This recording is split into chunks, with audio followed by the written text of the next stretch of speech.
Hey guys, what's going on? Blaine back for another Netflix review, and today I'm going to be talking about Johnny.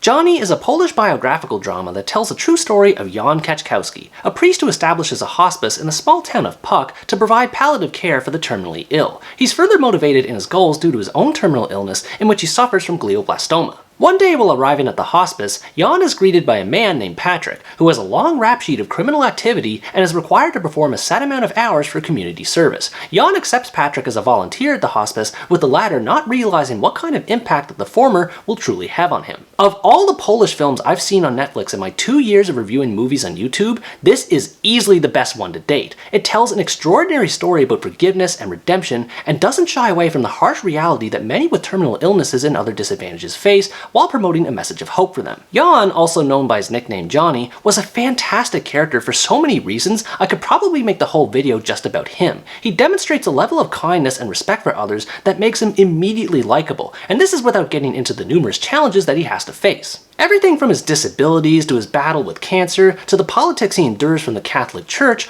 all weigh down on him. He has every reason to give up and start living a more normal and traditional life, yet he not only refuses, but he fights to live life on his own terms even as it draws closer to its end, which makes him an inspiring character to root for. I loved how the movie followed his interpretation of his Catholic faith and how disenchanted he became with the Archbishop and others involved in the church. Jan recognized that there was a problem in society with how the dying were treated and took it upon himself to act on God's will to help them. It really makes one think how much religion truly helps the disadvantaged when it's supposed to, when heads will turn the other way to other matters that are more important. Jan understood that every life is sacred and deserves a proper conclusion just as much as it does a proper beginning, and the movie does an amazing job showing the inner turmoil he experiences while fighting for this and against his terminal illness at the same time. While the movie is more so about Jan, I was also glad to see how well done of a character Patryk was. Like Jan, Patryk deals with his own issues in trying to live a normal life, though his struggles are much more different and focus more on his own personal choices as opposed to circumstances outside of his control. He lives a life of crime, is addicted to drugs, and generally has a hard time staying afloat. He comes off as unsympathetic at first, but it makes sense because he's never been offered a helping hand before, and once Jan enters his life, that's when he starts to become a great character. I enjoyed seeing him transition from being a thug to someone of better social standing. He doesn't turn things around right away, as he still has to shake off bad habits like his drug addiction and ties to his crime background. He has to work really hard in order to make things better, and even then he still makes mistakes.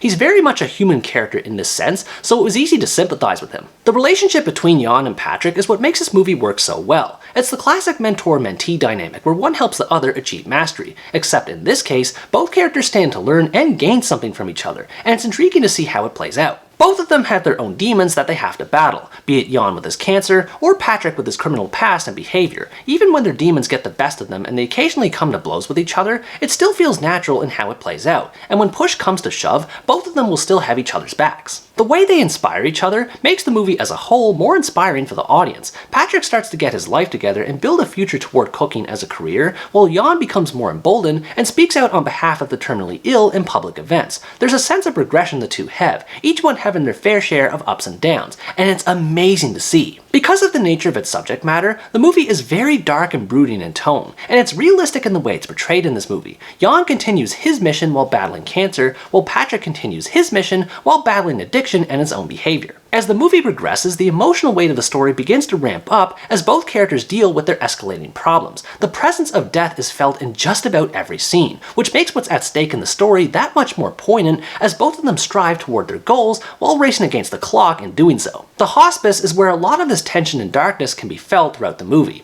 Jan, Patryk, and the other staff have to perform several tasks for the dying that many others couldn't or wouldn't do, many of which are shown in graphic detail and thus can be hard to watch. That's definitely not a bad thing though. I love that the movie has the courage to show how emotionally taxing palliative care can be for everyone involved, and that it doesn't sugarcoat the reality of what eventually happens to those receiving care, especially right before it happens. It's through seeing characters dying and in pain that the audience gets the chance to appreciate how sacred a gift life is and how much it must be respected. Everyone from Jan to the patients in care all fight for the right to live a quality life, and this common sentiment shared among the characters creates a feeling of love and acceptance that that was profoundly moving to experience. While the movie is heavy in terms of drama, it does have its share of bright spots to provide a break from the story. Patryk shares a lot of these moments, which is understandable as he's meant to symbolize the hope for change and learning from his experiences at the hospice, and I like seeing how he learned from these experiences. Patryk builds friendships with patients and staff at the hospice, experiments with his cooking skills, and even starts a romantic relationship with a volunteer. Again, these little moments that Patryk has, as well as others,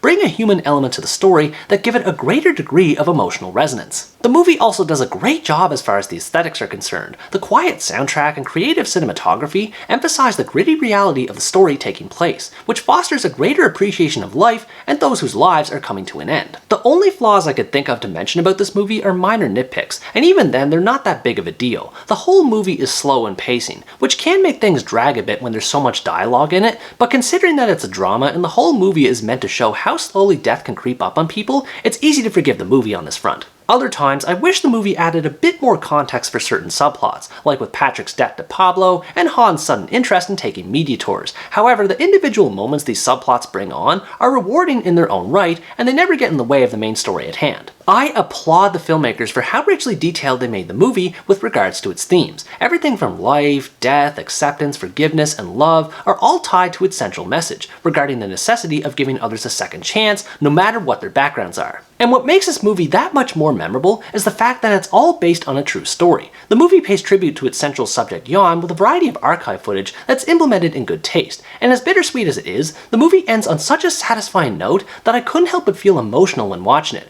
Jan Keczkowski's story is important to be told, and I'm happy that this movie told it so well. Overall, Johnny is a fantastic drama that explores the sanctity of life through a pair of characters driven to do what they do against all odds, and is a masterclass in its execution. If you like bittersweet dramas that are based on true stories, you definitely need to check this movie out. It is a must-see. The dynamic of the lead characters, the emotional weight of the story, and deep exploration of its themes make it one of the most captivating dramas that I've seen in recent years. If there is any movie out there that's a celebration of life and what's possible in it, this movie is it. And Johnny himself deserves so much appreciation for being the inspiration he was and always will be. What did you think about this movie? Did you love it as much as I did, or were there some things about it that you took issue with? Let me know in the comments below. Anyways guys, that's going to wrap up my review of Johnny. Thanks for watching this video, I hope you enjoyed it, and as always stay tuned for the next part where next time I review the Thai action flick, Furies. Bye bye!